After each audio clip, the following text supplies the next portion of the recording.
And good evening to you. Welcome in to Tennessee Tuesday. It's Tuesday evening, May the 26th. I'm John Blankenship, your host of the program tonight, along with my co-host, Jason Boshers. And we have a special guest tonight, Mr. Rick Revel, will be joining us this evening. Gentlemen, let's start out with Jason. How are you doing, my friend? I'm doing very well, John. How about you? Doing good. It's been a rainy week in Tennessee. That's going to continue, but we're getting through this week. Going to start to see the sun shine again. Some pretty weather on the way. Love summertime. Ready to get into that. It also means it's a busy season of activities going on around, of course, the Tennessee division with SCV events. We're going to talk about some of those tonight, and one that has taken place just recently in Paris in the Battle of Paris commemoration event, where Rick Revel is the commander of the SMG Harris Camp 109, and we'll be talking to Rick tonight. And Rick, welcome in. Good to be here. I've been watching you guys, and y'all have too much fun. It's always a lot of fun. We're glad to have you here tonight. It's going to be a great show. And we need to start out with our disclaimer this evening. Again, the views and opinions that you hear on the broadcast tonight are solely our own, not of the SCV, the GEC, the brigades, divisions, subsidiaries of the organization. They're solely our own tonight. And you got three guys here, and I know we've all got opinions, so it'll be a good show tonight. We're going to have a lot of fun, and we're glad you're with us. And let's go ahead and jump into a few of those comments early that folks have joined us. We've got a lot of regulars already on tonight. Roy Hudson joining us and his wife, Linda, down in Florida. Hope all is well with them. I know they've been busy and traveling across the South. Also, Chuck Roydhouse joining us there from the General Hatton Camp in Lebanon. Hope Chuck is well this evening. Some of our other regulars already on early with us tonight. Daniel joining us. Hope he's doing well tonight. My friend just down the road, Steve Reed, is joining us. Looking forward to another good program, and we hope to bring that to you this evening. Also up in Union City there, Camp Commander 176, Randy Cockram, joining us this evening tonight. And gentlemen, there's a whole bunch of folks on already. It's going to be a good show. And hello to my friend Kyle Thompson, the Kentucky Division commander there. He's getting busy and prepping for the Kentucky Division reunion this Saturday in Russellville, and then they've got a big something happening in July we'll be talking about this evening. So good to have Kyle on with us. And Rick, I know you know Kyle well. He's just right across the border from you. Yeah, we have a chance to work together quite a bit. So Kyle's on with us tonight. David Pope up in East Tennessee joining us this evening from Camp 87. Good to see him tonight. Let's see, several others, and we'll get through many of these throughout the program, but let's say a shout out to a couple of more. Toby Oakley joining us this evening, and also one more, Mr. Floyd Harvey, joining us from the Keller Camp in Hot Springs, Arkansas. So hello to all those folks. I hope you're having a good evening, and we'll have more of those comments as you join us throughout the show tonight for the next hour. It's going to be a good show, and let's go ahead and jump into a couple of other things. First, Jason, we want to say a shout out to our sponsors tonight. We could not do this without them. We thank all those that have partnered with us here on Tennessee Tuesday and SCV Chat. And as you see those scrolling across the screen tonight, as we get into our first commercial break, we'll tell you more about how you can become one of those and also how you can become a show sponsor. We'll be telling you about here about 20 after or so. So stay tuned for that, and we'll share that with you this evening. Again, thank you for being with us tonight. Our special guest is Mr. Rick Revel, who is not too far up the road from me here in West Tennessee, and the SMG Harris Camp 109 in Paris, a very active camp. Rick, welcome in, and let's talk a little bit about tonight, Camp 109, and what you guys have been up to. I know y'all are just coming off a big event with the Battle of Paris commemoration. Oh, the Battle of Paris turned out excellent. This was our fourth year. And we started out the first 2 years at the courthouse, and they wouldn't let us fire our cannons or our muskets or do anything there because of the city ordinance. And we kept looking for some property and found some out by McNeil Park that was just right outside of the city limits. So last year we put on a nice little event, and all the kids that were playing soccer and practicing on the soccer field and softball diamonds and stuff, they could see the cannons, hear the cannons, and so they flocked over there last year. Well, we lost the lease about 2 months before we put this event on. We actually lost it. We was told we were supposed to have it all through this year, and they weren't supposed to start building on this property till 2027. Yeah. Well, 2 months ago, they broke ground. They started throwing that sucker up, and it's like, oh, now what do we do? And so found some property. The chairman, Richard Bomer, he found some property at the back of McNeil Park, which is not used a lot. And they allowed us to go there, and it, lo and behold, is outside of the city limits. So we were able to fire artillery, do all those fun things. And it turned out to be a much better location in terms of how it felt. We were off the beaten path. So all the reenactors pitched their tents, and they felt like it was just perfect for them as reenactors. They felt like they had gone back in time. And then the spectators, we had a little bit of signage problem to find us. But once the spectators found us, they loved it. They loved how everything was set up. And from what I gather, hopefully next year for our 5th year, we'll be able to be at the same location. And we have on Fridays, we bring the school kids out. So we demonstrate to them, we talk to them about American heritage and history. Of course, it's heavy Southern heritage that we talk about.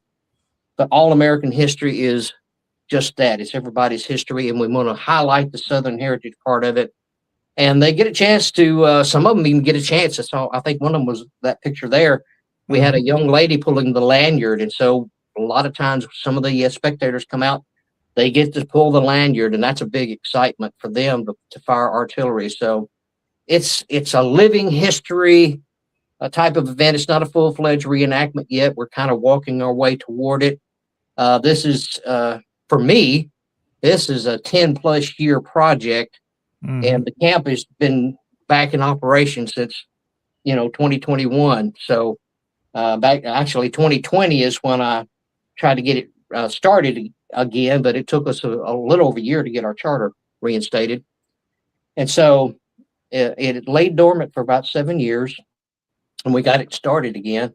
But way before all that, when I was working with a camp up in Hermitage, Tennessee, when I was working with them, I had a person approach me saying, why can't we do a Battle of Paris deal? And he was actually a reenactor with the 5th Iowa Cavalry. Okay. And so we started kicking that idea around. He is yet to show up to the event, but I started kicking it around several years ago, trying to find a place to do it. And then once we got the camp going, I said, hey, this is a project I want us to take on. And they said, yeah, let's do it. So this was our 4th year to pull this off. It's going to be it. We started out there on the Court Square, Rick. Fantastic time to see folks come out. And, in the era which we live, that's kind of uncommon to see things like that happen. To be able to even get permission to do that, man, what a great accomplishment. And it's a little bit of dancing on the head of a pin sometimes, because you have people that frown at you. Even some in the courthouse that said they didn't want the statue there, because this all started when they wanted to take the statue down. Yeah. At the Sentinel, as we call it. But fortunately, we've always lucked out to have enough council members, to have the county mayor, city mayor. We've always lucked out. And so far, they've all said, hey, this rascal's protected. It'll always be here. All it takes is that one to buck up against us. But so far, we've been very fortunate that we work with them, and we keep reminding them of all the ordinances and laws that we've looked up that should keep it there, especially because of the fact that statue has been there so long. And it is registered. It's historically registered along with the courthouse. That whole property there is on the historical register. So that within itself has pulled the statue into where it's protected. But still people want to buck up against it. Yeah, beautiful Court Square, Rick. And I know recently the Court Square has gone through some changes as all the old trees came down. So it has a different feel. And that statue there, the Sentinel, really stands out now. It does. It stands out. It was sad to see the trees go, because I'm a timber guy, and big trees, I hate to see them go when they've got so many years on them, which will be later in the conversation. We'll talk about trees. But they did it for insurance purposes. And they were afraid the statue could be damaged by the tree that was next to it, and it had started getting it was hollow, and it was afraid it would start dropping limbs on it. So they were thinking about the statue also, as well as the courthouse and other. And of course, across from our statue is the World War II, World War I monument, and so it's to help protect them too. So they were thinking about that also when they took the trees down. Yeah, it's hard to see those trees go. Gibson County went through the same thing a few years ago when Trenton had to take our old trees down, but sometimes they get to the end of their life, and that just has to happen. But the statue saved, looks great as always. It's seen some wear and tear over the years. He's not as pretty as he once was when he was brand new. No, and see it started out with just the pedestal. The pedestal was part of the monument, like in the late 1800s was the pedestal part, and then they added the sentinel to it later. And he the acid from the bird droppings, as we call them, the pigeon droppings, has not done well on his face. They'll perch right there on his hat, and he no longer has a nose, and that's from all the bird droppings. So acid in that is quite destructive to the stonework that it's made from. But we're trying our best to preserve it. We try to keep it as clean as possible. We've got the little wrought iron fence around it now to keep people from being able to have quick access to it. They can still climb the fence, but it slows them down a little bit. Absolutely. Well, Rick Revel's our guest tonight on Tennessee Tuesday. And Rick, as we get into our first break coming up in just a moment, and we talk about some of the other things you're involved in, you're a busy man. Let's talk a little bit more about your role and kind of history that folks that may not know you. Who is Rick Revel? How did you get interested in history and kind of into the SCB? What's your background there? It's kind of cool when I was up in Virginia, up at Pound Gap, which is on the Kentucky-Virginia border, and had a chance to see a lot of people that had friended me on Facebook. And it was their first chance to see me face to face and actually say, oh, you do really exist. But, it's kind of interesting. I've been involved in heritage preservation since 1976. This is my 50th year. And a lot of people say, well, no, you haven't been at SCV that long. Well, as far as that goes, no, I haven't. I've just been since the early 2000s. As far as heritage preservation, I went on the bicentennial wagon train in 1976. Oh, wow. And I wound up in Valley Forge, Pennsylvania. And that's really what started all this, guys, was when I rode on the wagon train. I started up in Memphis, Tennessee. And we were doing what was called the Spirit of 76 Wild West show. I was playing Wild Bill Hickok, the young version at that time. And we did our first show there at Lakeland. If you remember old Lakeland Park. Yeah. We did our first show there, and all the people of the wagon train came out. They listened to the show, and they invited us then to be a part of it. And so it was like, wow, I wanted to check it out. So I rode with them 2 or 3 days, and they made me very welcome. I got a chance to play around the campfire at night, and Loretta's Lynn's husband, Moody Lynn, was on the wagon train. He was a Tennessee wagon master. He wanted me to come on and be a part of it, so I did. I went back home, packed up, got everything I needed, and Bouladou, who was the Louisiana state wagon driver, said I could stay in his wagon. Oh, wow. So I actually slept in his wagon, carried my guitar in his wagon. I took care of his mules, did that for about a month, and then we changed cook buses, and I became the chief cook and bottle washer and potato peeler and onion peeler. That's mainly what I did a lot of, was peeling onions and potatoes for the cook bus. But that kept me a little money in my pocket and kept me fed and earned my keep on the way all the way to Valley Forge, Pennsylvania. And So Gerald long- Ford was our speaker. So a long history there, Rick, getting back, and you were just a child. You were only 3 or 4 years old. I was 3 or 4 years old. Yeah, I was a young buck. I just started shaving. I had one little right there on my chin. But There yeah, you go. and actually I wasn't shaving much then. I had a cookie duster. Uh-oh. Yeah, Well, I was in my let's late talk a teens little and bit just about, had a cookie duster. What got you interested in history? What sparked that interest? Is it a family thing, or who got you interested in it? Partially, yes, but believe it or not, I've always been involved in church, and I was raised up at Henry Baptist Church, and so we had an organization called RAs, Royal Ambassadors. I was a member of that, and Joe Qualls, which was heading up our group, said, "We're going on a field trip. We're going to go to Shiloh." And I said, "Oh, great. What's Shiloh?" But Mom and Dad told me a little bit about Shiloh, and they said, we actually had people that fought there, ancestors that fought there. So that's my first introduction that, I may have had somebody involved in the Civil War, the War between the states.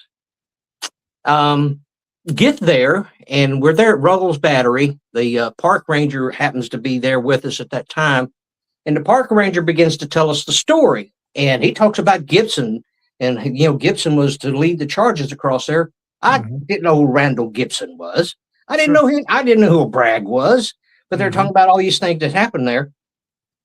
And we all lined up in this group, and we began to walk across the field. And he systematically had us in a single line, and we would walk a few paces. He'd say stop, and he would point at one of us in the line and say, "You stop there." And we literally kept walking until all of us had stopped. And what he was doing was making the point that how deadly this walk was. And I'm 9 years old. And it grabbed me that Mom, Dad said I had an ancestor that fought here, and people died here. People where I'm walking, people died here. They bled out on the ground where I'm walking. And I'm going, wow, I'm 9 years old. And it's just, I couldn't fathom it. So we go back and go to the gift shop, and I buy me a little wrought iron cannon, and I bring it home, and I still got that cannon this very day. And brought it home, got to think I got a little keepy cap and all that, and began to try to know more about my ancestors, and kind of hit the brick wall early on. And that bicentennial wagon train, that's what did it. Once I got on there, it's like the light switch was flipped on. We wind up at Valley Forge, Pennsylvania, and I don't want to get long on you, so flag me just in case, but just to make it quick on this part, I get to Valley Forge and I meet Mike Tully. Mike Tully has an advertising agency right there. He lives right next to Valley Forge. His property literally joins up against it. And he had an artillery piece in his garage, a Parrott rifle in his garage. And he said, "Oh, yeah, my brother-in-law made this for me." Said, "You want to shoot it?" And I said, "Well, yeah." Yeah. So we shot that rascal in his backyard, shooting it back towards Valley Forge and listening to it echo through the woods and over the hills there at Valley Forge. And he said, "Well, you've been here. Did you get a chance to see anything at the park?" And to be honest with you, when we got there on the wagon train at 76, they literally, after we rode through and Gerald Ford was talking to us, when we finished that, they paraded us out, and they literally basically chased us off the park. We were done. We had gotten the wagons there, and they were done with us. So by the next day, we all had to leave. And so I didn't get a chance to see the park. So when I went back to work with Mike, he said, "Let's go over to the park." And every time I'd go up there, I was flying up there every 2 or 3 weeks out of Nashville to Philadelphia and working there in Valley Forge. And I got to meet all these cool people. And he took me to meet this park ranger. And I wanted to know more about Potts House, where George Washington had stayed. And I'd always heard the story about Washington praying by a stump or saying a prayer. And I wanted to know where it was. And so the park ranger took me to that location. And when he took me to that location, call it what you may, but we in the Baptist world, we call it that still small voice. But I literally felt that I heard that voice tell my story. And I'm at the location. The park ranger took me to the location where Washington had prayed. And I didn't know what story I was supposed to tell. Yeah. I'm about 19 years old, and I'm going, and at that time, I'm concerned about my music career. I was writing for Loretta's Publishing Company in Nashville, and that's what I'm thinking of. So tell my story. Well, who would have guessed it that 20 plus years later, I have children, they're going to school. Yeah. I'm looking at their history lessons, and they were terrible. I see what they're teaching them about George Washington. That he had wooden teeth, that he wore a wig all the time, and he chopped down a cherry tree. Well, one's half truth, and the other them are total lies. But they're teaching our kids those things. So back in the 90s, I began developing historical characters and began to perform as George Washington and tell my story. Yeah. So that's where the George Washington comes from, that I did up at Pounds Gap, and I do David Crockett, and started doing a lot of historical characters, writing music around each one. And I wanted to take teaching history a whole different route. I call it edutainment. And that's what I want to do is Mhm. entertain and educate at the same time. Very good information. We learned a lot already tonight, Rick. Very active. I know you got a lot of stuff going, and we want to talk more about that music career. Also, some of your portrayals. Of course, you mentioned George Washington. We know you do Colonel Crockett as well. So we'll talk a little bit more about that. And Jason, I'm gonna let you jump in here as we get ready to take our first break. I don't want you to be quiet tonight and go to sleep on us here. I'm gonna let you jump in if you've got anything you want to know from Rick before we take our first break. Well, I've heard Rick perform numerous times, and I've seen the work that he's done. Even his latest show, The History Highway, which is a great program. But I have never heard that phrase, edutainment, where it's part education, part entertainment. I like that, edutainment. Well done. And that does get their attention, and you're very good at that. You've performed at the Forest Boyhood Home numerous times. I've seen you at the Sam Davis Home as well, and you've done a fantastic job. And thank you for promoting and keeping the history alive. And that's what you're doing with these first-person impersonations. And I thank you for that. Well, I appreciate it. And if coming from you, bro, that means a lot because I've seen your dedication. But I'm going to say this, and then we can bounce into commercials, whatever you want to do. But the Bible talks about we're all a part of a body, the body of Christ. And so I don't want to take away from the scripture, but if you think about our organization, the SCV, we all have a part.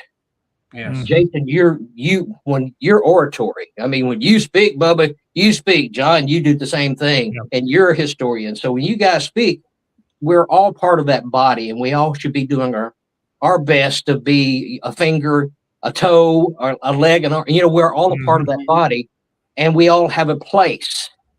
And if we get out of place, then we're totally out of place. So we need to find what we're good at, our passion, and do it the best we can. And so the guys that get on the artillery and that's what they love to do, I encourage them to keep doing it. Keep firing your artillery because that pulls people in. So we all have a piece that we can contribute. And mine just happens to be the edutainment part of it. And been doing it a day or two. A few days, yes. Yes.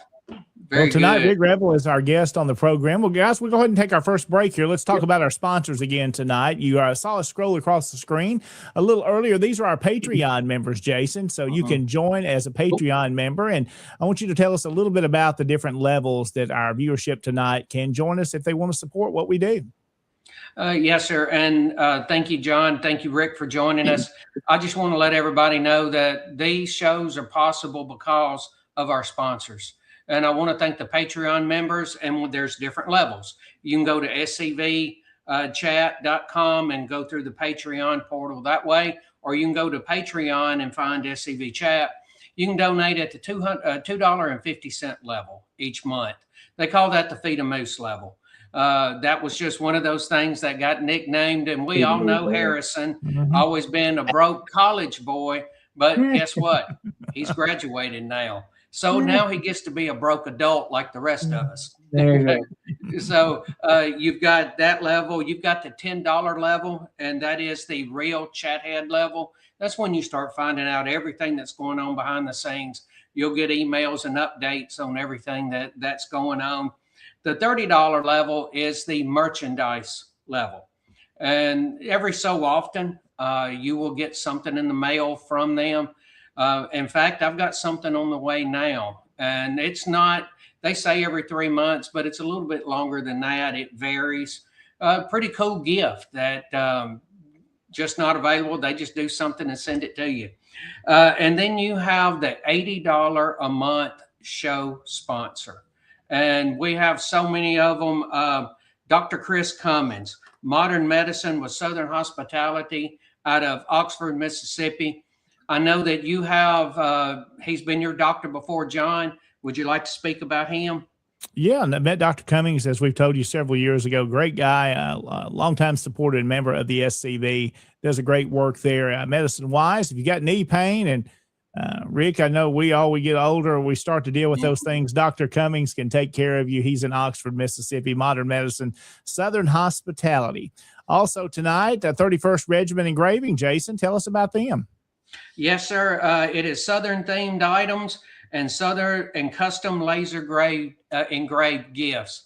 And Todd, SCV, he's actually the California Division Commander.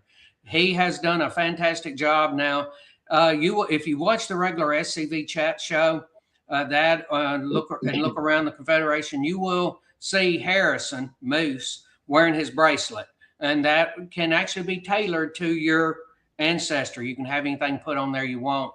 Todd does all of the laser engraving, and he does some very custom pieces. And thanks, Todd, for everything he's done. I've seen quite a bit of his work, and tell you what, we're coming up on National Reunion. If there was something that you were wanting, I would get in touch with Todd, see if he can get that done for you, and see if he can bring it to Lexington here in about 7 weeks. So we're getting close to National Reunion. So reach out to Todd at 31stregengraving.com. I'd also, of course, past Commander-in-Chief Larry McClooney, who was on the show with us last week, talking about his new book, Paradox of Freedom, A History of Black Slaveholders in America. A great program last week, gentlemen. Just learned so much and always do. And Larry's on with us, and we appreciate him sponsoring. Again, booksbylarry.com is where you can go get the Paradox of Freedom. Also, his other books that he has authored are available there, and he's working on a new book we learned about that will be coming up hopefully later on this year. So again, visit booksbylarry.com, and you can pick up that brand new book. I have a copy here with me, and I've been really enjoying going through that and learning so much, and just Larry full of knowledge. Again, booksbylarry.com. Also tonight, Jason, our next sponsor is Beauregard's Tailor. Tell us a little bit more about them. Well, they're a family-owned business, and they specialize in the war between the state reproduction, T-shirts, flags, lapel pins. They have been doing uniforms for a number of years, and they've started to slide away from that. But I would still reach out to them at Beauregard'sTailor.shop.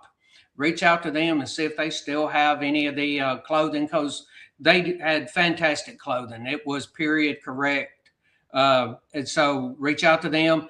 If not, you've already got your uniform and you haven't wore it out like the rest of us have.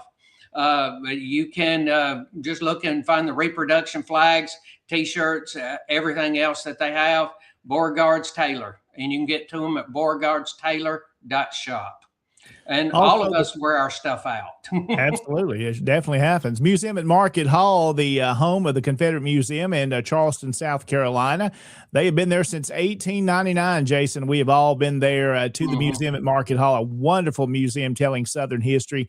If the flag is out, they are open. Their hours are Thursday through Sunday from 11 until 4.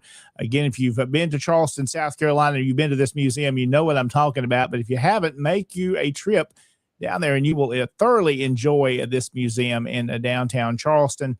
There's a little bit more about all the work they do. And again, you can come in and take the tour, pick up things in their gift shop as well. The Museum at Market Hall, one of our sponsors tonight here on Tennessee Tuesday. And finally tonight, Jason, tell us about the Sam Davis Home and Museum. Sam Davis Home, what an incredible place. And Rick's performed there before, and yes. It is a very humbling place, especially when you're there around the latter part of November. And, with the execution and him coming home in December, and then you're doing it at his gravesite. It is a home that Sam was about 4 or 5 when he moved into this home and come to an adulthood in this home. And to know the story, when you get there, you can, when you're driving in, there's the rock and the tree where he tied his horse to the last time he visited. This was before he was on his fateful ride at that time, but he had not picked up the paperwork that ended up being the death sentence for him. But he was on his ride at that time. And the home is there. It's open for tours. You can go inside the home. You can go into the room where Sam's bedroom. You can go knock on the window or tap on the window at his parents' bedroom, because as we all know, that night that he visited, he walked up and tapped on his parents' bedroom. Then you can go into the girls' room where his mother was when the coffin come home on the back of the wagon. She was in the girls' room, walked over, heard the wagon. We've all watched those old Westerns, and we know the sound the wagons make. Heard that, looked out the window, saw Sam's coffin, and collapsed. But you can go there, you can tour the grounds, you can go to where Sam is buried and visit his obelisk there and visit Sam. And you can join the samdavishome.org, and you can support the Sam Davis Home and go visit, join, and become a friend. And you've got different levels you can join. Absolutely. Very yes, absolutely. There's our sponsors tonight on Tennessee Tuesday and SCB Chat as we continue on this Tuesday, May the 26th. Rick Revel is our guest. We'll take this break. We'll come back. We'll be talking more about his TV show as well as his singing and songwriting career. Rick Revel will be back with us here on Tennessee Tuesday right after this. Was your great-grandfather a traitor or a patriot?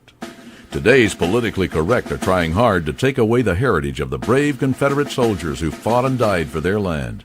But one thing is certain, they can't change history. Those Confederate soldiers were fighting for the same reason soldiers fight today. They were fighting against homeland invasion. We believe that the desecration of the bravery, patriotism, and honor of those men should not be allowed. They were outmanned and outsupplied, but they were never outfought. They were proud men who believed in fighting to protect their dignity, their homes, and their families. If you're the male descendant of a Confederate soldier, we'd welcome you to join with us in the preservation of that heritage. We're the Sons of Confederate Veterans. Check us out on the internet at scv.org or call us at 800-MY-SOUTH. That's 800-697-6884. Sons of Confederate Veterans, dedicated to preserving the reputation of men like Robert E. Lee, Stonewall Jackson, and your great-grandfather. And thanks for joining us. We're back on Tennessee Tuesday this evening. Glad to have you watching with us tonight. Thank you for all those that are checking in our chat and comments tonight. And Jason, we have a great guest on us with us tonight, Mr. Rick Revel, who is joining us. He is the camp commander of the SMG Harris Camp 109. And outside of that, Rick doesn't do anything. No, he is a super busy individual and has been for a long time. You've probably heard his music. You've probably seen him as Colonel David Crockett, and maybe George Washington along the way, as we've learned a little bit about that side tonight. But Rick, let's talk a little bit about who you are outside of doing history and your music career and songwriting. And I was reading yesterday, is it somewhere over 1,500 songs or more that you've written? Is that close? That's pretty close. Yeah, it's hard to believe. I started playing professionally when I was 12, playing for square dances and things like that, senior citizen homes and places of that nature. And so the bug bit early, and I began singing out in front of the public at age 13, and the bug bit to start writing. And I thought, well, I love these songs, and I loved old Johnny Horton songs like the Battle of New Orleans and Johnny Reb and songs like that. And I said, well, maybe I could write one like that. So some of my first songs I wrote a song called General Lee. I wrote one called The Almost Famous Ride of Paul Revere, which is kind of like a Ray Stevens tongue-in-cheek song. And I wrote Johnny, I Killed a Blue Soldier. And I'm doing all this when I'm age 15. And so I start taking these songs to Nashville, and I run across Roy Acuff at the backstage at the Opry, which was at the Ryman at the time. And my parents were trying to get me going, and my dad knew the guy that played dobro for Roy Acuff, cousin Oswald and brother Oswald, and so we got in to see Roy. And one of the things he said, when I came to Nashville, he said they were looking for talent, so I was lucky. He said they got me in here, and he said, but today we're flooded with individuals, and there's tons of talent. Said, you're going to have to find what makes you different. Well, I was lucky at that time. What did make me different? I was one of the youngest songwriters in Nashville at the time. And so that worked for a year or two until, age catches up with you and you're no longer the youngest. And so that got me in the door. That got my foot in the door. And so I got to meet some of the right people. And then after I met Mooney on the bicentennial wagon train, he introduced me to Loretta. and I got to working for her publishing company and King Cole Publishing. And it began to blossom. The songwriting aspect began to blossom. She cut some of my songs. And so I just dug deeper into the songwriting, still wanting to be an artist myself, but it was just something about being able to write songs that it changed people. I could see how it influenced people and how it would change their thinking sometimes. And I watched on the negative side, I watched some of the songs of the 60s that a lot of us grew up with, kind of from that considered the hippie era, where it was, trying to get you to do the acid and do some of the drug stuff. And I thought, well, can I go on the opposite end of things? And can I teach people more of a positive approach? So that was the route I took. I tried being raised in a Baptist church. I was trying to do everything as positive as possible. Not perfect by no means. I've had plenty of mistakes I've made, but try my best to do the right thing. And so I kept seeing people enjoy the songs I consider ballads about American history. And so of those 1,500, I'd say close to a third of those songs are going to be history-oriented songs. So. Rick, let me ask you this. What does it look like for you when you sit down, if you're going to write a song? How does the inspiration come about? What does that look like for you? Oh, Lord. And it's crazy. It's like, children. And you have a house full of children. Let's say you have 5 children. Well, you can ask the same question. Each child is just different. Yeah. Each child is different. You couldn't imagine that they have the same mom and daddy, or you hope they do. They have the same mom and daddy, but they're different. Well, songs are the same way. It's just amazing how they develop. Sometimes it's just a line, like the edutainment thing. When I walked into Merle Kilgore's office, that used to be Hank Jr.'s manager, and I walked into Merle Kilgore's thing, and he liked the thing I was doing. He really encouraged doing the Crockett and the Washington thing. Yeah.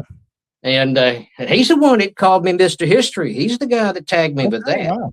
He said, "Oh man, you're just a regular old." He said, "Hoss, you're just a regular old Mr. History, aren't you?" And that's when I was doing Crockett and stuff. And so he liked that. But I coined the phrase in front of him, edutainment. And he said, "You're on to something." He said, "You hang on to that." He had never heard that phrase. Now I've seen it pop up a whole lot of times on the internet now. Yeah. Once you let that cat out of the bag, everybody else will use it, and it's their idea. But as far as I know, I'm one of the first, because I used it in some of my print work in the early 1990s, talking about edutainment. So somebody's going to have to go back further than 1992. But if somebody did, then okay, you got the credit.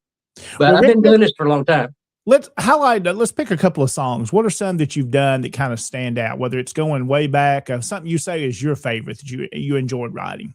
I think General Lee, because I still use it today, and it just because of the impact. But, writing it at age 15, I'm in the studio at age 19 cutting it. I'm cutting it in Music Mill Studio, where Alabama cut a lot of their stuff. And it's like, wow. So that had some impact on me.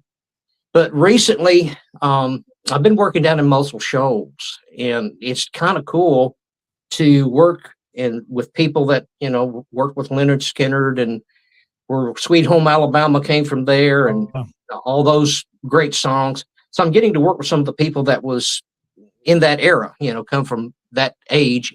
And so I started writing songs that are history related, but it's based around the music part. And so I wrote one song about W.C. Handy.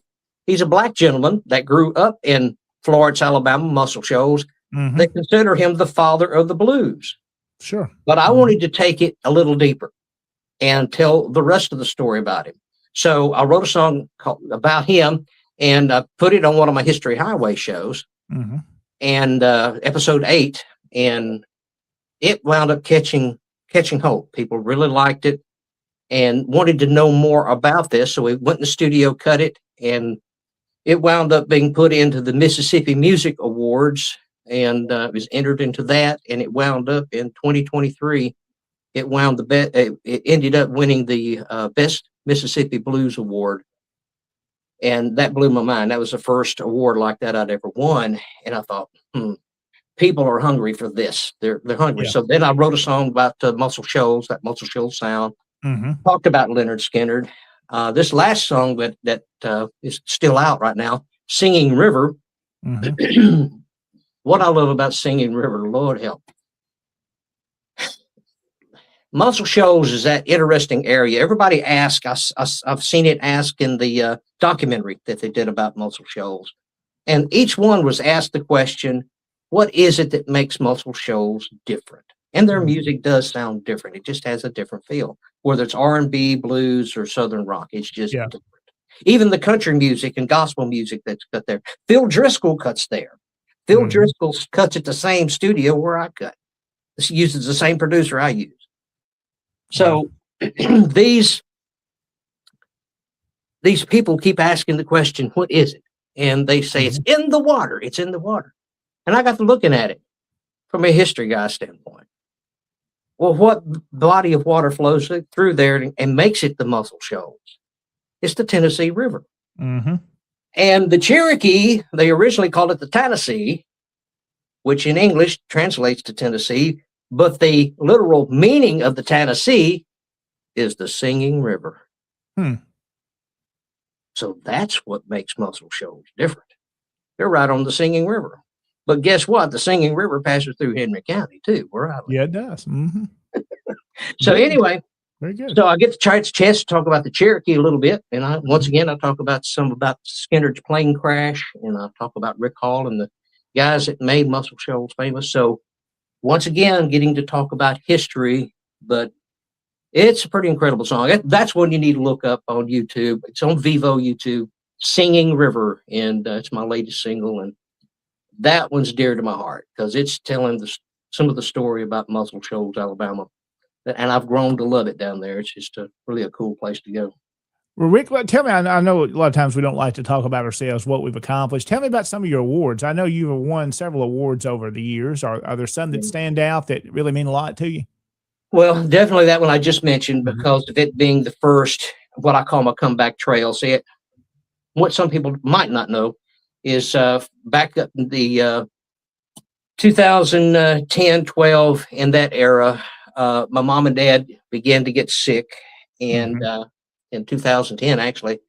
And so I had to take care of them and I had to basically give up my career. I had to come off the road. I had a tent that I pitched at all the reenactments. So I was a sutler.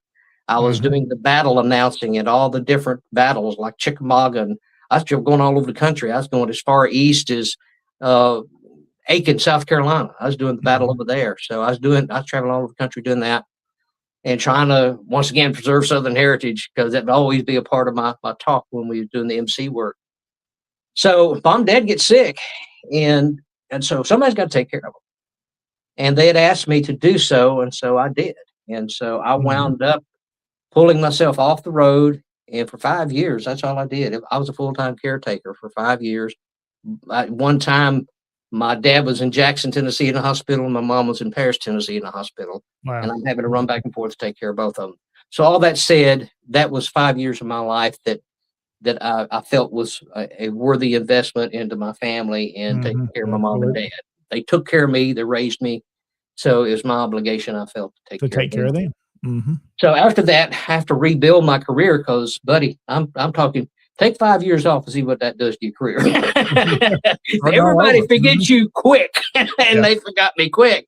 And so I wrote a book while I was sitting in the hospital with mom and dad. I had my laptop with me, so I began writing a book called In the Hills of Tennessee. And so I put it out, and 2019, it finally came out.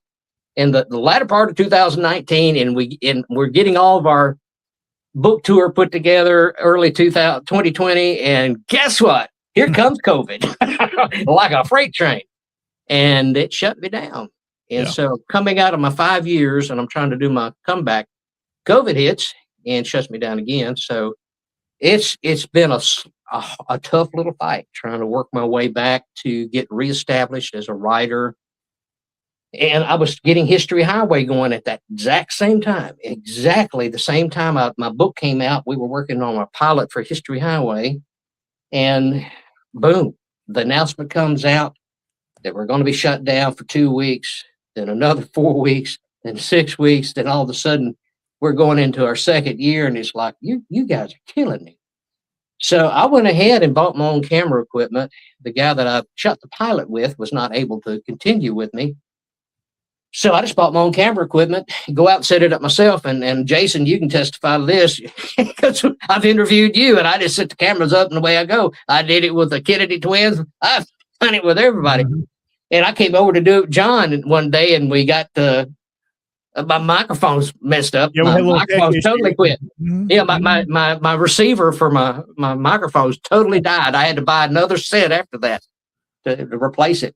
But I started producing it on my own, shooting it, and I felt that was only the best way to do it. So that way you don't have to work around other people's schedules like camera people. And so we started shooting and traveling all over the country. And, you know, the Kennedy twins have been good to show up at different locations. We've done 2 or 3 things around Natchez, Mississippi that just blew my mind. I spent some time there, and I have a TV channel called American Music and Entertainment Television. And it grew out of something I did with Jimmy Allgood. He had Mid-South Broadcasting, and he liked History Highway. He wanted to air it on his channel. And I said, okay, here's the deal. You can air it on my channel, on your channel, but I want my own channel. And he said, okay. And so I started AME TV. He helped me get on the air for AME TV.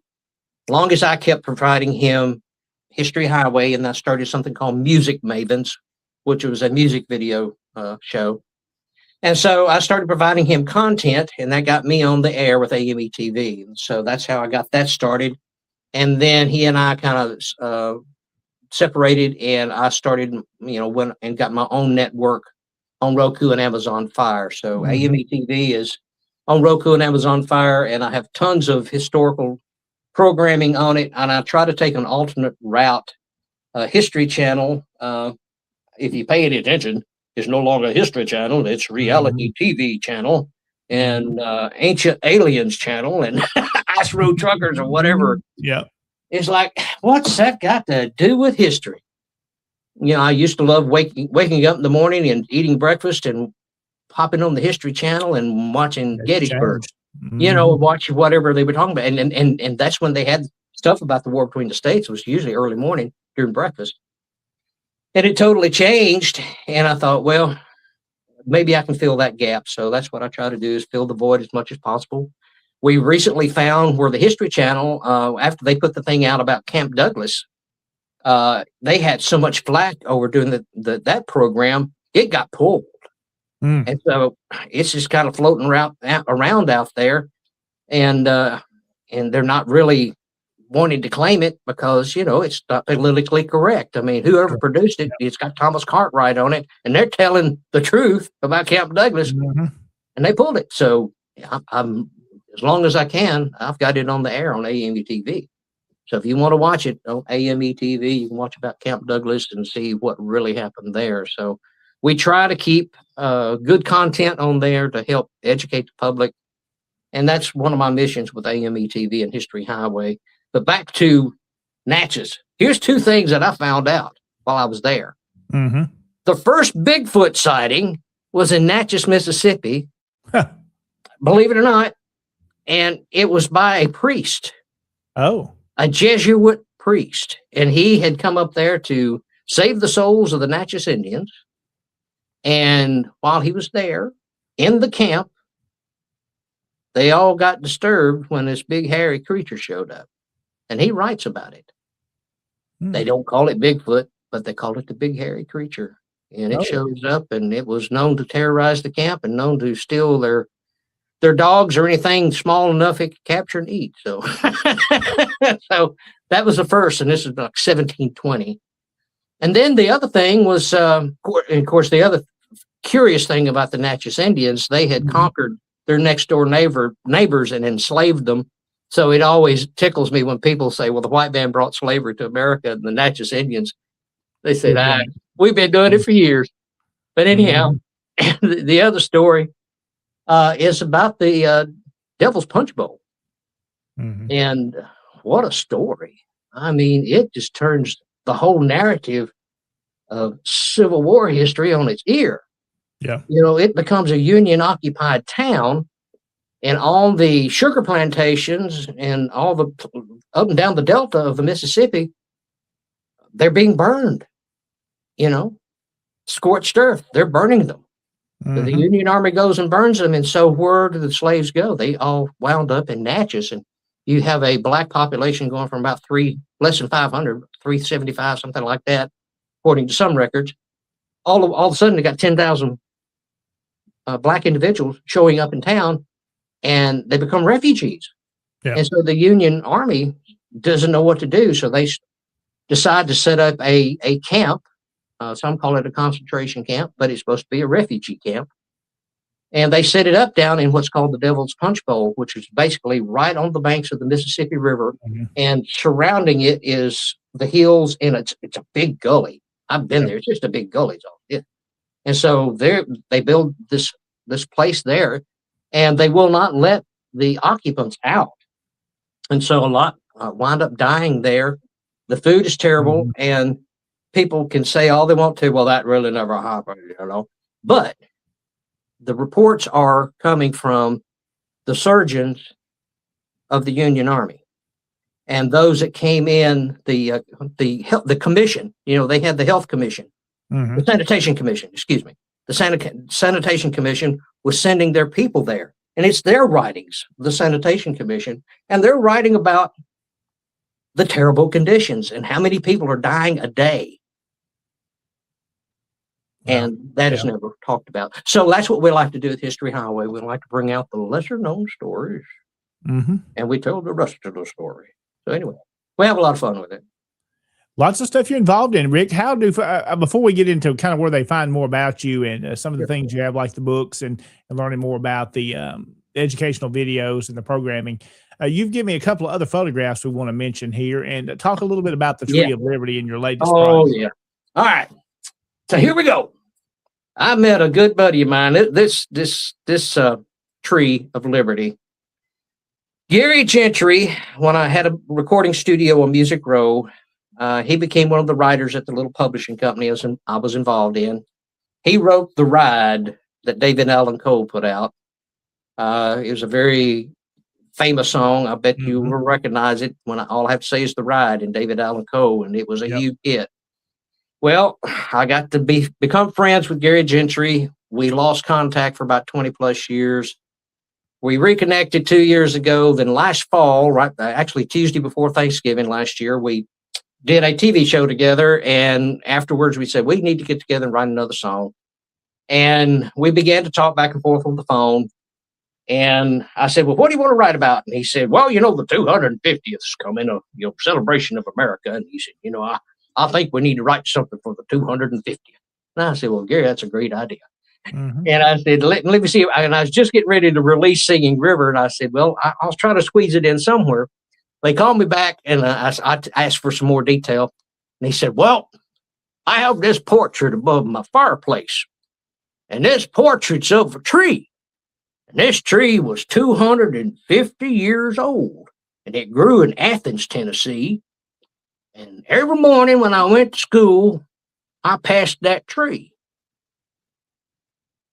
I went off to the Navy when I got grown up. I went off to the Navy. I come home, they cut it down. They cut down that 250-year-old tree. If that tree could talk, what would have it said? And he said the house, the old plantation home next to it, would become a Union hospital during the war.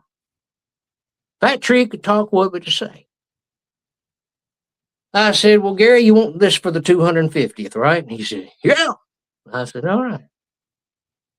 I said, I spent some time in Valley Forge, Pennsylvania a few years ago, and I asked to go see a place where George Washington prayed next to a tree. Could I talk about that? Well, that sounds like a good idea. Tell me more. And I said, well, Thomas Jefferson had a saying. He said, the tree of liberty is refreshed by the blood from time to time by patriots and tyrants. So I told him I wanted to make it about the tree of liberty, and that George Washington knelt by that tree of liberty. And if that story could talk, what story would it tell?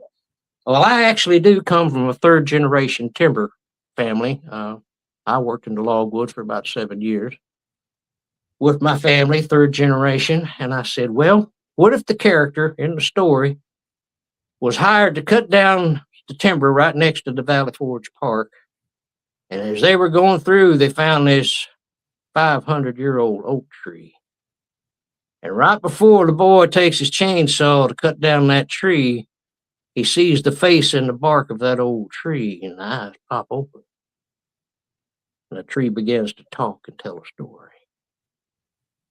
And in that story, he talks about Gettysburg. He talks about Valley Forge. He talks about the Oneida Indians that hunted their game there before the white man came.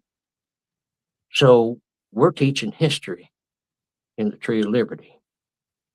We're working on the music video right now. You've probably been seeing pictures pop up. That one, that we shot that Sunday. That's John Walsh. Everybody should know old John Walsh. He's been Fort Donaldson relics and been a collector for all these years, and always been good to me. Him and his wife Nikki. We've done tons of things together for 15 plus years. He's come to a lot of my reenactments, but last year he bought that little Jeep. And he said, what do you think of my Jeep? And I said, well, as soon as I find a place for it, I'm going to put it in one of my History Highway pieces. And then I got to working on the song. And the song gets heavy about honoring our veterans. And our Vietnam veterans are probably the least recognized. My dad was in the Korea War, so they weren't recognized at all. So in the second course, when we go back over the course a second time, we jump from talking about George Washington and the Continental Soldiers, militia, and those that really helped get our country. Yes, the founding fathers wrote the Declaration of Independence and got us that on paper, but if it wasn't for Washington, the militia, and the Continental Soldiers, buddy, it wouldn't have been finished. It wouldn't have been complete. They had to complete the mission. And so it's the veterans. It's those that fought and the veterans. So I make the second course. We talk about the veterans. And of course, when we talk about Gettysburg, I talk about the Revel. Yeah. Man, it's going to be great. So you're in production of it now, Rick? We're in production. I hope to have it out so everybody can see it around June 15th is our target date. Don't mean we'll hit it because the rain has just been murdered over the last week or two. So we're supposed to go tomorrow and film the big tree.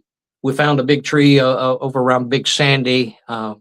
We have to cross the Big Sandy River to get to it. So we're going to be in a boat tomorrow and cross the river, and we're going to track down this big old tree and film next to it tomorrow if the rain holds on. We're excited to see it when it's produced and ready and released. We'll be sure to share it and promo it. Now, Rick, let's talk a little bit about how they can learn more about you. And, of course, we'll share a few things here. Here's the website. You've got a couple of websites. And first, we'll start here at rickrevel.com. Yeah, this is kind of the general website. It started out and it just basically was promoting our school programs and things we used to do. And over time, I've had the website probably 15 plus years, and it has grown. I keep new things get added to it, and so it's just keeps expanding, covering our music, our television shows, talks about our origin. So it's become more of a biographical type of website. So if you want to know the full story about what I've done, and if I guess tonight's kind of a teaser. Everybody sees me at the SCV events, and they know me for singing this song or that song, but we've had some fun stuff happen. I've been very fortunate. The Lord's blessed me on all the cool things I've gotten to do, and the website just kind of gets that opportunity to show some of those things that we've had the privilege to be a part of, and I call it a privilege. On the very left there, you see me as Wild Bill Hickok as I'm walking through the saloon doors there. We did a piece called Dead Man's Hand, and it actually won an award. You asked about awards earlier. I didn't elaborate a lot, but I got Best Actor for that. I picked up Best Western for it. And it's kind of like the old Ed McMahon thing when he did the Publishers Clearinghouse. He said, if you don't enter, you don't win. And so I've had, all these film festival things, and I have to pay fees to do it. So it's not a cheap thing to do. So you pay your entry fee, you enter your film, your music video, or whatever I've put out there. And so I've got 5 historical pieces. Every one of them picked up some awards. Every one of my music videos, all my songs that I've entered in songwriting or music things, International Singer-Songwriters Associations, I keep picking up little awards along the way. So it's kind of cool, you know. I don't make a lot of money at this, so those awards kind of let you know that at least maybe I'm doing the right thing. And then I have the music page, which is just rickrevelmusic.com. So if you want to just see the music that we're working on, that's what it's based around. So, but I put out 15 albums, but the music industry's changed a lot, which is a whole different subject I don't care to get into. But what used to be your go-to was everybody wanted to buy well, in the beginning, I mean, I go as far back as I had 8-track tapes that you could buy and vinyl albums and 45 records. And then we went through the CD thing. And now today you can't even sell a CD because everybody wants to get it off of streaming. Yep. Yeah. And so it's got to where you can't really make any money off of it because the streaming services, they'll make the money, trust me. But it's true. You're very true.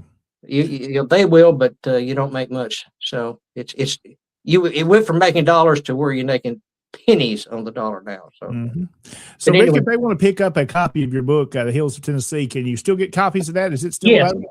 Yes, I still have it available on the website, so you can pick up it on the Hills of Tennessee. And if you happen to want a CD, I still have CDs. So if you want that, instead of downloading, then I can ship those too. But the books are available there. And then if we happen to do a live program somewhere, I have the T-shirts and all that fun stuff too. So we try to do all the, some merchandising, but we have to do it kind of hand in mouth. Yeah, everything is changing. We're the little guy on the totem pole. I just have big ideas and big prospects. I try to make everything look good, but if I was doing it for the money, then I would have quit a long time ago. I was doing it for the money. It's not about. My philosophy is pretty dang simple. It's not what you take from this old world, it's what you leave behind. That's just a simple philosophy most everybody lives by or should. That's true. It's not what I want to take with me, and the awards don't mean that much. It's just something to add to your resume to give you some type of credibility, hopefully. Yeah, absolutely. But it's the passion. It's about leaving something behind for my kids, my grandkids, and anybody else that wants to know the truth about American history. I hope I'd be the go-to guy, try to teach you something about American history and do the best I can. So. Well, Rick Revel's our guest tonight here on Tennessee Tuesday. Rick, it's been a great program tonight. Have thoroughly enjoyed it. Thank you for taking time out of your busy schedule. I know you're a busy man in the middle of production of a music video to take time to be with us and learn about all you're doing, of course, personally, and then in the SCV as well. You're active, and we appreciate all you do. Well, I appreciate you too, gentlemen. Trust me, I appreciate both of you very much. Well, absolutely. Well, as we get ready to wrap up, Rick, of course, thank you again for being with us tonight. We're going to take one more break. We're going to come back, and me and Jason will have some updates on a lot of activities that have been going on in the Tennessee division. So stay with us. We'll be right back. Samuel R. Watkins, 1839 to 1901. Sam Watkins of Murray County, Tennessee, is remembered as one of the most well-known Confederate soldiers through his service and his words. Enlisting as a private in Company H, 1st Tennessee Infantry, Watkins served throughout the war between the states, fighting in many of its hardest battles, including Shiloh, Chickamauga, and Franklin. Like so many soldiers, he endured the hardships of war, witnessing both the courage and the cost of conflict firsthand. After the war, Watkins returned home and later wrote his memoir, Company H, one of the most widely read personal accounts of a Confederate soldier. His writings provide a vivid and human perspective on the everyday experiences of those who served. Today, Sam Watkins is remembered not only for his military service, but for preserving the story of the common Confederate soldier for future generations. To learn more historical facts about Confederate veterans, visit TennesseeSCV.org. There is a place, nestled in the rolling farmland of southern Middle Tennessee. A home constructed in 1837, nearly lost to the ravages of war. Saved by a servant and a Confederate general. A place where families loved and lost. If walls could talk, what stories could be told? If a place, a home, can feel love, loss, pain, surely this is one of those places. Nearby is a more recent structure, and inside are the stories of heroes and heroines, stories of battles won and lost, stories of sacrifices made by the people of its native soil. A place that will tell the true and complete story of the Southland and the war fought for its freedom.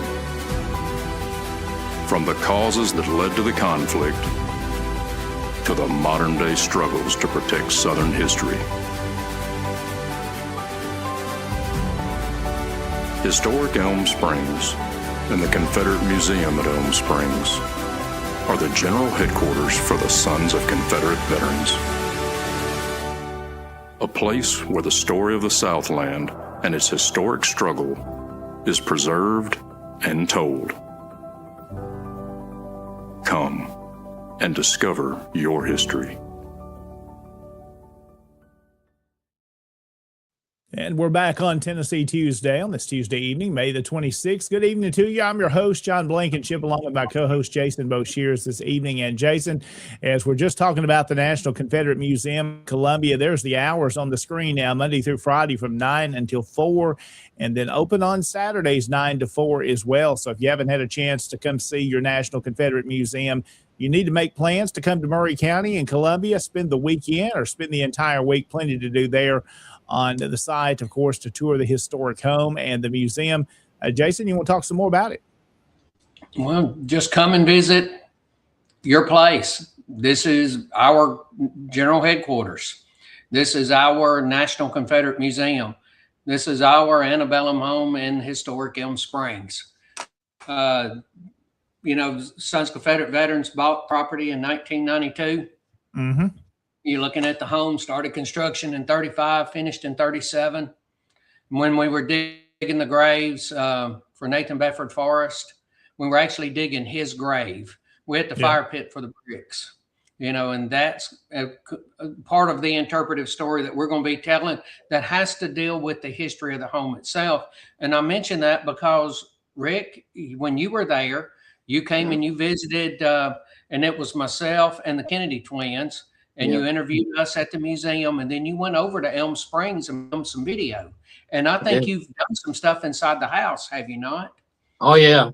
Matter of fact, back in the day when everything was in there, we talked about, of course, I went into the library in there, and that's where I found some more of my ancestors in the library and some of the books.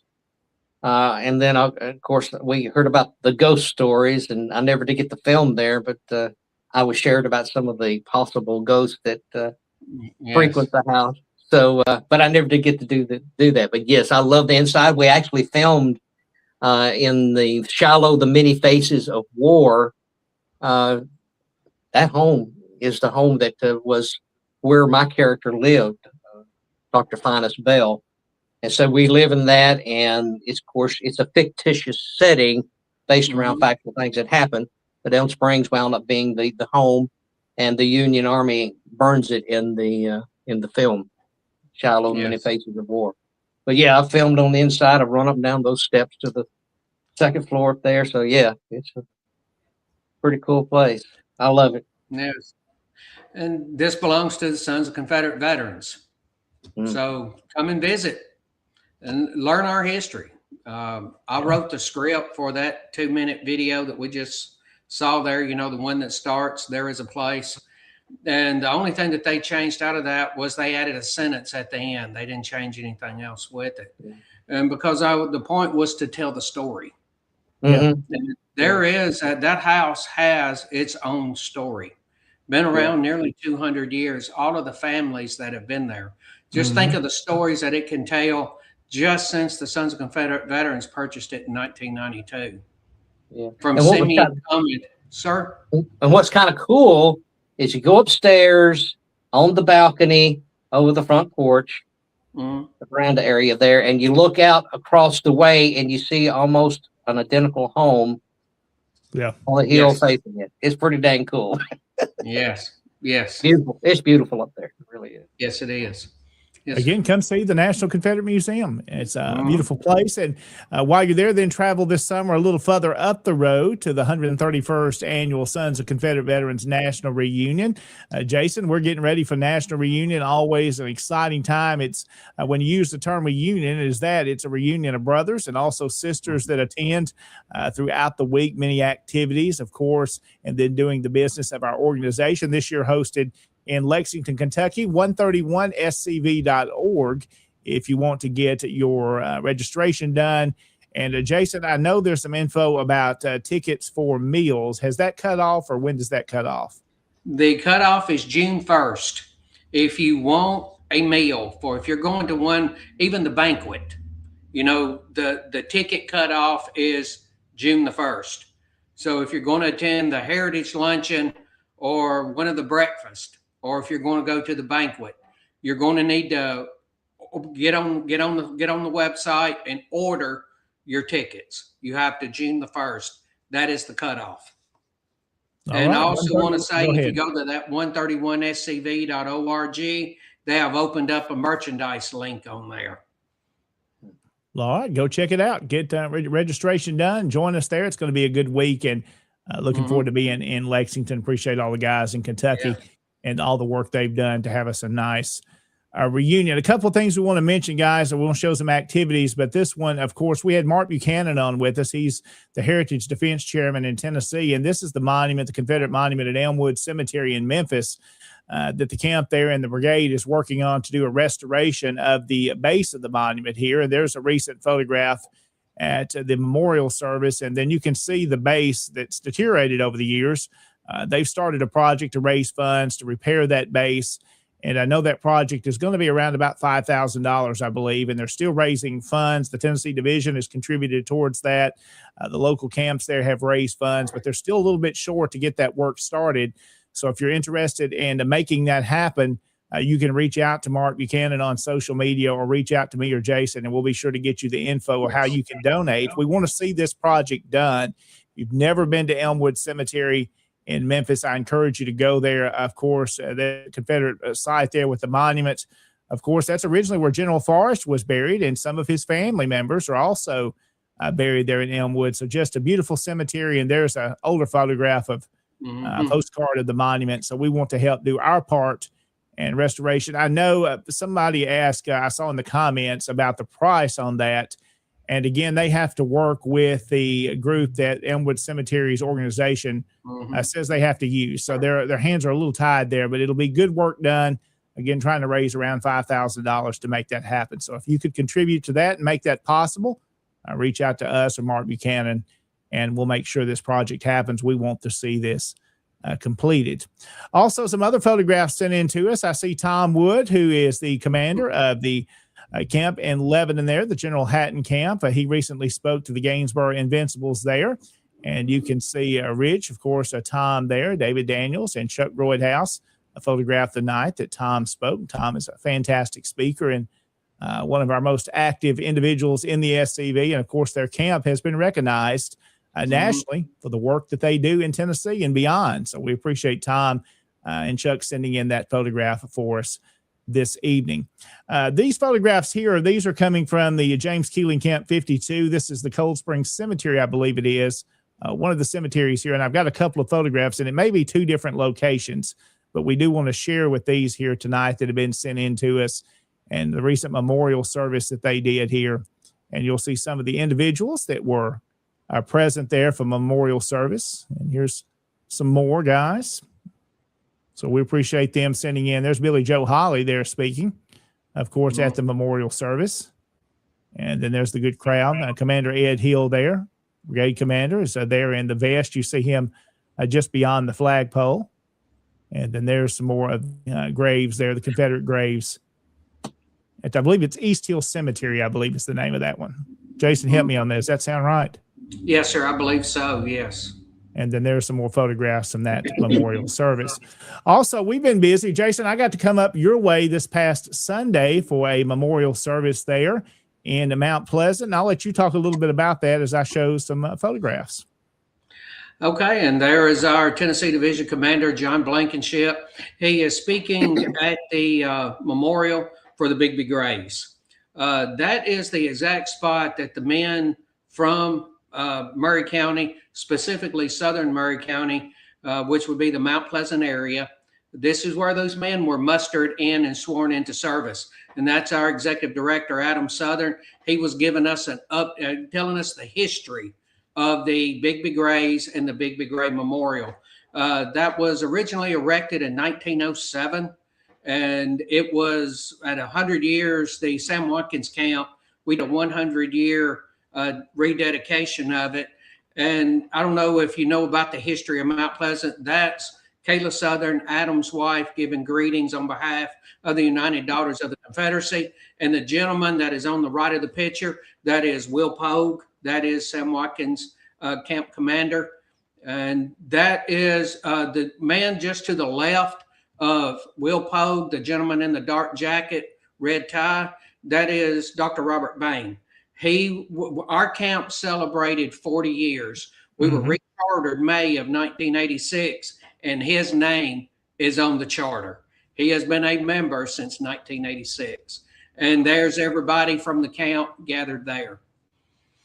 Yeah, neat photograph too. He's holding that original camp charter there, and you see in the center, right in the center of the monument. And then also Adam is holding a photograph at the dedication, right? Yes, sir. That was the photograph from the dedication in 1907, actually specifically September 27th, 1907. And you have a pretty neat connection to that, I learned this weekend, Jason. I'm going to share this picture. I hope it's okay of you and your mom there. Yes, that is my mama in the center. She's doing very well, 86 years old, gets around very well. She actually has better blood work than I do. So she said something about you were the troubled child. You caused all the problems or something like that. Well, yes, she actually owned me. She said she would own me during the service because I was asked to give the charter. And I said, that's the first time I've heard that, you know. And the other gentleman in the picture is Mitch Hendricks. And Mitch Hendricks and I are our first cousin. His daddy and my mother, brother and sister. And, you know, this is just to show how history goes. Her mother, my mama's mama, she was at the dedication in 1907. And she's in the picture there. You couldn't see it. It was kind of cropped down, but she was in that photograph on a fence line or something like that. Yes. They were building what would end up being the bank building. They were in the process of building it, and they had a railing around it. And she was sitting on the railing with her father. Her father was standing and she was sitting on the railing. Wow. But my grandmother was there. My mother's mother was there. And my mother was there at the 100-year rededication of it. And she was there Sunday.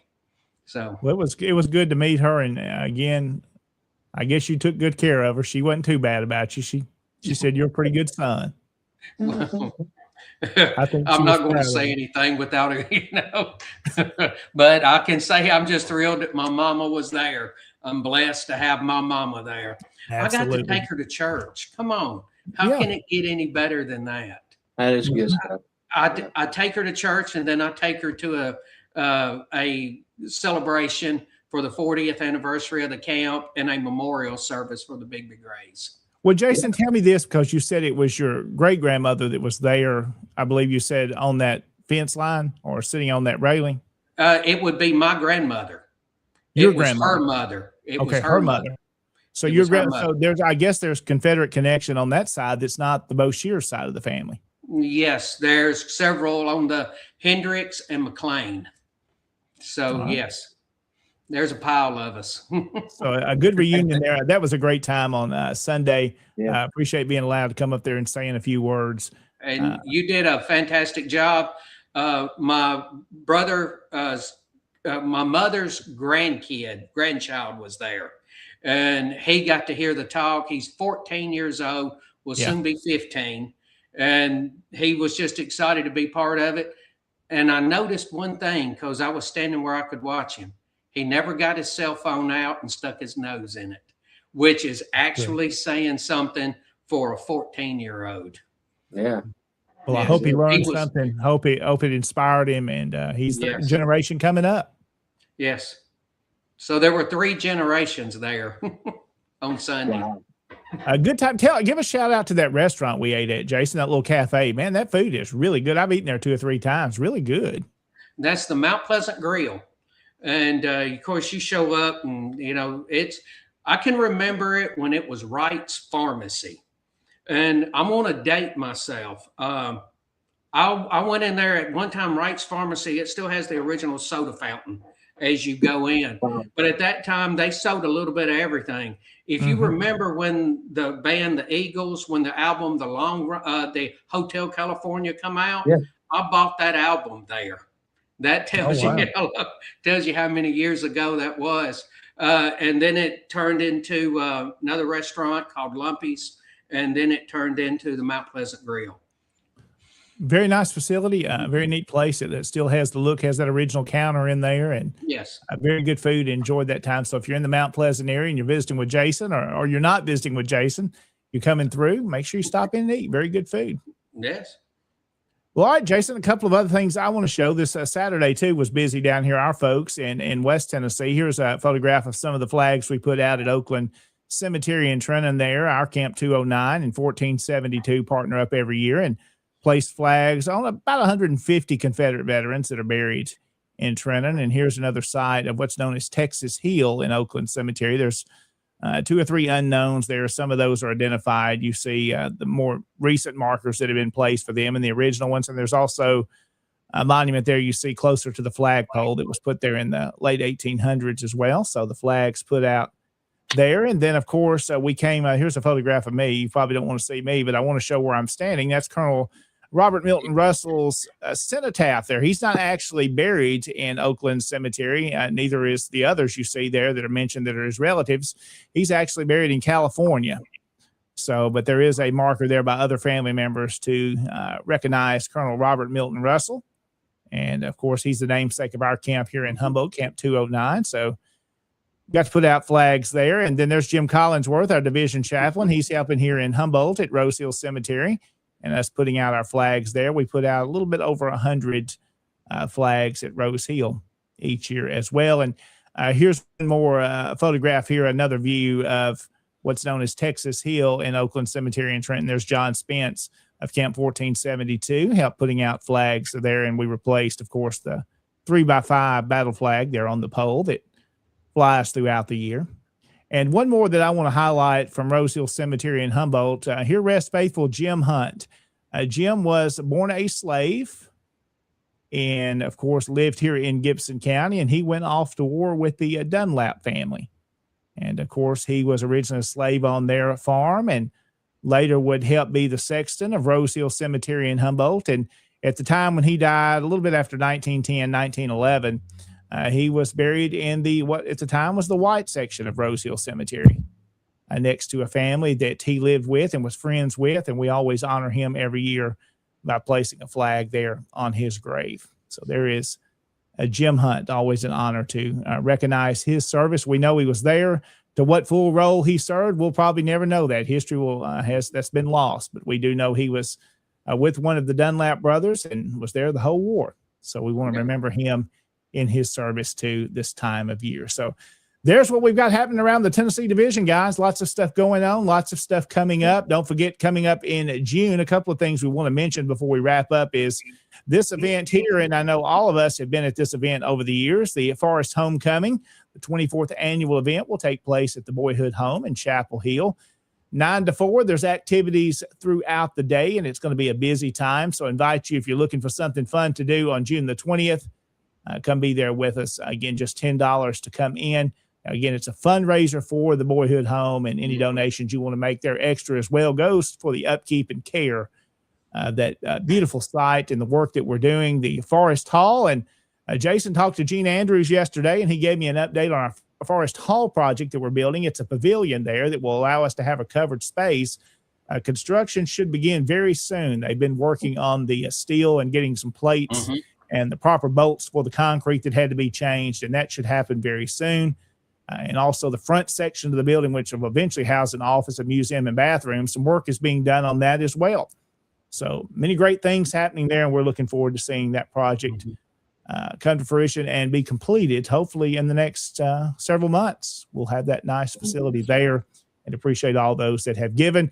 We are still, of course, taking donations to that. You can send those to the Tennessee division. Jason, give the address for folks that may be watching outside of Tennessee that doesn't know where they can mail those checks to if they'd like to donate to the Forest Hall project. Any amounts from $1 to $1 million we'll take. Well, I'll take more than $1 million if they're willing to give it. First come, first serve. Yes, I'm going to put it in a banner and have it scroll across the bottom. Yep. So if folks want to give, they can see that. Jason's going to put that in a banner here for us, or where you can send your donation to there at P.O. Box 10, Mount Pleasant, 38474. Send those donations to us, and we'll, of course, get those towards our project as we continue the work on Forest Hall. Lots of great things happening. We invite you to come out and be with us on June the 20th. It's sponsored by the national organization. The Tennessee Division Boys just help out to make sure the event happens. Again, come enjoy some food. There'll be reenactors there. There's artillery demonstrations, infantry demonstrations. We've got different speakers. There'll be musicians. There's sutlers there. There's things you can bid on. Am I missing anything, Jason? Lots of stuff going on. A lot of stuff going on, and I just always want to extend the invitation to Rick Revel, because I've heard people call you Revel. I've heard people call you Rick Revel. But you always have anytime you want to come play, you just let us know. You have a standing invitation. I've heard you play out there a number of years, and you're always welcome. Well, I appreciate it. Yes, sir. Absolutely. Just give us a no. Let us know when you want to come. We will. We'll let you know. Yes, well, sir. As we get ready to wrap up tonight, two things left to do. Jason, I'm going to let you here in just a moment to go over the programs that are coming up on SCV Chat, but a couple of shout outs to a few more folks that have come in late in our program this evening. The Arkansas Division Commander is joining us this evening. Appreciate him being here tonight. Let's see. A couple of these we want to get called up. Al joining us there. And Rick, you're a true gentleman. So a nice compliment there. Thank you. Bless you. So Al, one of our regular viewers tonight, Jim checking in as well. We appreciate the kind words and him watching with us. Again, here's Dennis Stubblefield there and checking in, saying you're definitely a good son, Jason. Well, so I'm just blessed, building that ego up tonight. Also, Mr. Chuck Roydhouse, his ancestors are Wades, buried in Trenton. And actually, Chuck, there were some of those that I put flags on that are Confederate veterans on Saturday. So me and Chuck are just about related, just about. Almost. Just about. Some of the families marry in together. We hadn't found the blood connection yet, but definitely all grew up in the same area here, all of our ancestors. So let's see. Daniel has a comment here, a nice album cover. We saw that when we shared there with that resonator guitar, Rick. So a compliment there from Daniel. And then, of course, Toby checking in finally tonight, another great program, and we thank him and all of you for watching this evening. Again, Jason, there's other programs besides ours that you hear on Tennessee Tuesday, each Tuesday evening at 7 o'clock. What are our other programs coming up? Well, let's all get started on the Lord's Day. On Sunday night, we have Michael C. Hardy with Hardy on History.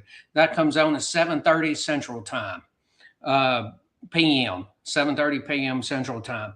Monday night, you have the flagship show, SCV Chat. That starts at 7 p.m. Central Time. Tuesday night, you're free to join us here. On Wednesday night, 7 p.m. Central Time. Wednesday night, Look Around Florida with the Florida man, Sean McFall. That's at 7 p.m. Central Time. Thursday night. Now, the first Thursday night of the month, they have Commander's Comments. And that's with Commander-in-Chief Walter D. Donnie Kennedy. And that's at 7 p.m. Central Time. The other Thursday nights, or the remaining Thursday nights, they have Look Around the Confederation. And that's just where you catch up on all of the news that is going on in the Confederation. And on Friday night, I've seen David Pope on here tonight. David Pope has Friends of Douglas Southall Freeman. That's at 7 p.m. Central Time as well. So all the times are at 7 p.m. Central Time, except for Michael C. Hardy, and that's at 7:30 Central Time. So please catch these other shows. And learn everything that's going on, keep up with our history. And, Michael C. Hardy does some wonderful talks. And, let's just watch these shows, sponsor if you can, through Patreon, and see y'all next Wednesday. Absolutely. And you see there, it's going to be a bye week. So yes, no new show this week with David. So appreciate him chiming in there and letting us know that. Well, gentlemen, thank you again, Rick, tonight for being with us. Again, they can visit rickrevel.com if they want to learn more and to pick up any of your material and learn more about the content that you produce. Jason, again, thank you as always for co-hosting tonight and being with us. And we'll be back with you next Tuesday at 7:00 on Tennessee Tuesday. Have yourself a great rest of this week, everybody. Take care. And God bless you. Thank you.